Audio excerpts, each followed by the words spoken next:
What's up, everybody? I'm Josh Meek, the Uber Geek, and welcome to Pretty Dece, your daily entertainment and pop culture show. Today on the show, I got a chance to see Aquaman a little bit early before release, so we're going to have my thoughts on the movie today.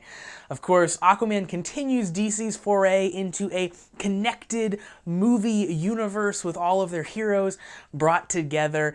This really kicked off in earnest with Justice League. That's where we got our first look at Aquaman himself.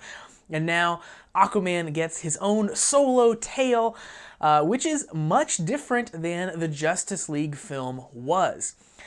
Now, I've generally enjoyed all of the DC movies so far, and Aquaman's no different. It was a really fun ride. I ended up feeling like it had this unique identity. It felt like its own movie. It didn't feel like one of the Justice League members split off and continued the adventure. I really like that they carved out their own little sort of niche of the DC universe for Aquaman to live in, and it felt very unique and very, very interesting. I think the hardest thing that solo superhero movies have to do is to make it feel like there's a reason that the rest of the superhero team didn't show up for this fight. So, you have that problem when it's just a regular battle that's not super connected to the origins of the hero in question. And getting, of course, the big superhero team-up movies is awesome, and I'm really glad that we get those. But it definitely runs the risk of devaluing solo movies like this one and making movies like Aquaman not feel quite as special. However, this movie completely does avoid all of that, and it feels like everything in this movie is at the core of what Aquaman is. He's really getting to the heart of his origin story and where he comes from, and he's figuring out who he is. And having any other superhero show up in this would feel very, very out of place. So really good on them for writing a story and coming up with something for Aquaman to do that feels like something that only he can do. I think that's really neat. And everything in this movie is very much Aquaman's domain. The film revolves around the lost city of Atlantis, the underwater city, and really the impending war that underwater kingdom is going to be declaring on the surface world. And Aquaman is coming to kind of put an end to all of that and kind of stop this confrontation that is brewing. The underwater setting of the film is the thing that really makes this movie unique and was an absolute blast to explore. The film generally does a great job of show not tell, where they don't just give you, paragraphs and paragraphs explaining what's going on with the Atlanteans and who all these various people are. They typically give you a couple lines of dialogue and let you kind of fill in the blanks about how the world works and who these people are as you go, which I think is a really, really great way to do it. It makes the world feel more alive, and it doesn't feel like they're propping all of these things up for our benefit. It feels like they're pulling back the curtain on a world that we didn't know exists. As I said, they generally kind of let you explore those politics yourselves, and it doesn't get spelled out. I think that's really, really cool. It was really fun finding out about all the different kingdoms that are the underwater kingdoms that are all loosely affiliated, but really different from each other. They all have sort of these ties where they vote on things together and they have to declare war together, but they're kind of separate kingdoms and separate races even of people. There are, human-looking people that Aquaman comes from. There are merfolk-looking people. There are even awesome crab dudes that you meet at the end of the film. And I love that we didn't get a rundown at the beginning of the film. There was no Star Wars style crawl that explained who all of these people were and how they're tied together. The movie just let us find that out as it went. And that was a fun way to do that when you get to the new people and you get to see oh, that's what they look like.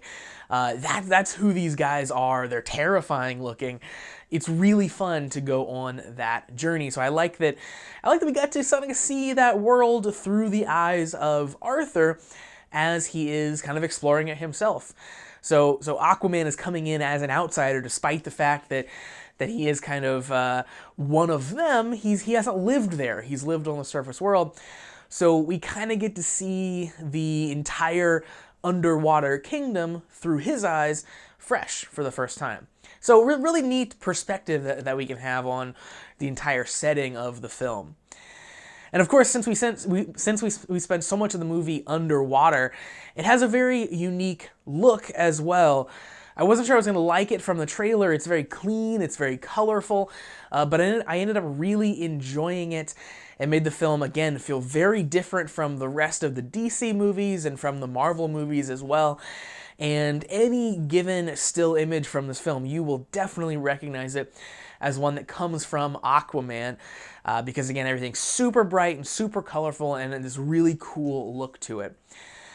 Plus, the movie absolutely gets ridiculous in terms of scale, especially towards the end. It's ridiculous and hilarious, but in an absolutely great way. And I love kind of how insane things get towards the end. So if you haven't seen it yet, look out for that. It is off the charts, but very, very fun. One of the other things I really liked about the film was that Aquaman goes through a character arc. He doesn't stay, static throughout the film, which I think is really nice. We meet Aquaman in the Justice League movie, but at that point he's basically just this tough-talking, brash guy. He's a man of few words. He solves problems with his fists. And that's great in that film, but here where he's the star, it's important that he does go through kind of a hero's journey, which is exactly what happens. He starts off diving in, very hot-headed without having a plan, and then kind of throughout the film learns better approaches to his problem and learns how to lead. And it's a fun little arc for him to go along on. I also really appreciate that the film kind of deals with fear in interesting ways on a couple occasions, and has Aquaman freely admit without shame that he's afraid. He's afraid of what's happening, what's going to come. He's afraid of what he has to face. And that was minor, but it was this really kind of neat human element to this larger-than-life superhero film that you very rarely get, which was very appreciated. So often these superheroes are facing down these monumental, world-ending threats. It's cool when one of them takes a second to say, you know what, pretty scared of this that's about to happen, and that's okay. I know I have to tackle it anyway because that's my responsibility. So very cool, and made me like Aquaman as a character much, much more. Along with Aquaman, I really liked Mera.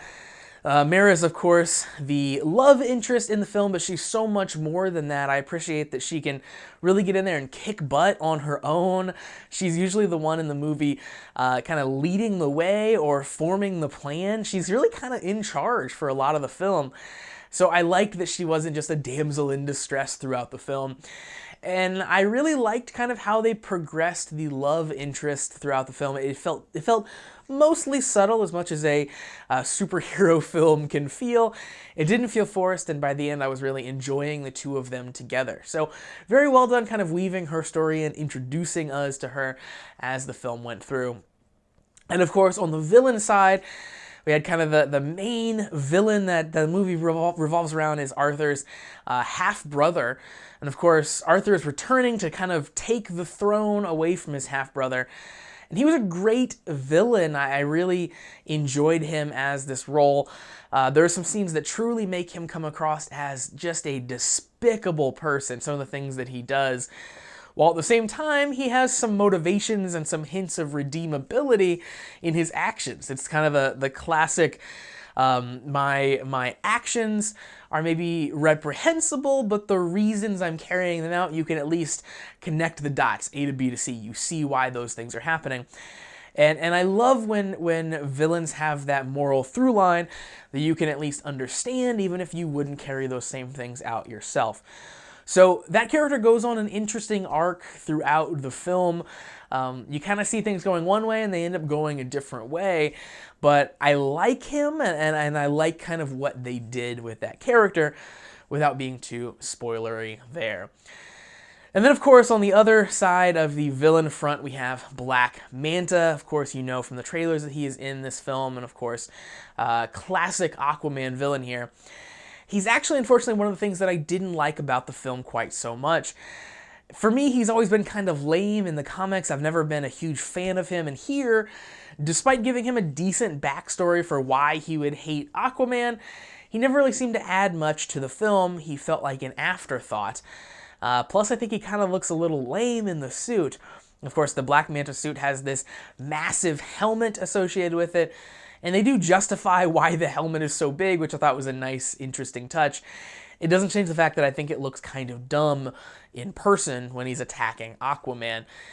It seems like they're planning on having him play a bigger role in the sequel, so hopefully, if that is the case, they figure out a way to make the character a bit more interesting along the way. Now, overall, I think this was definitely one of the best films the DCU has put out so far. Super fun, a really, really great ride, and very unique, something we haven't seen so far from superhero films. It's not my favorite all-time superhero film ever, but it is really good and made me like the character of Aquaman even more, so I can highly recommend that you go out and see this movie. And really, I'm hoping that DC can keep this up and keep making unique, interesting films and continue to close this quality gap that they have between them and Marvel, because more awesome superhero movies are a good thing for everyone. So that's going to do it for Pretty Dece for today. Thank you very much for joining me to talk about Aquaman. If you get a chance this weekend to go see the film, definitely do it. It is worth your time. And I'd love to hear your thoughts as well, so let me know. You can support Pretty Dece if you would like to do so. Visit prettydeceshow.com/listener support to find out those details.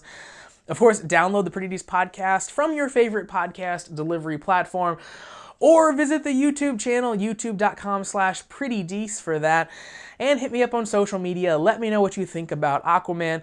Find me on Facebook, Twitter, and Instagram @PrettyDeceShow.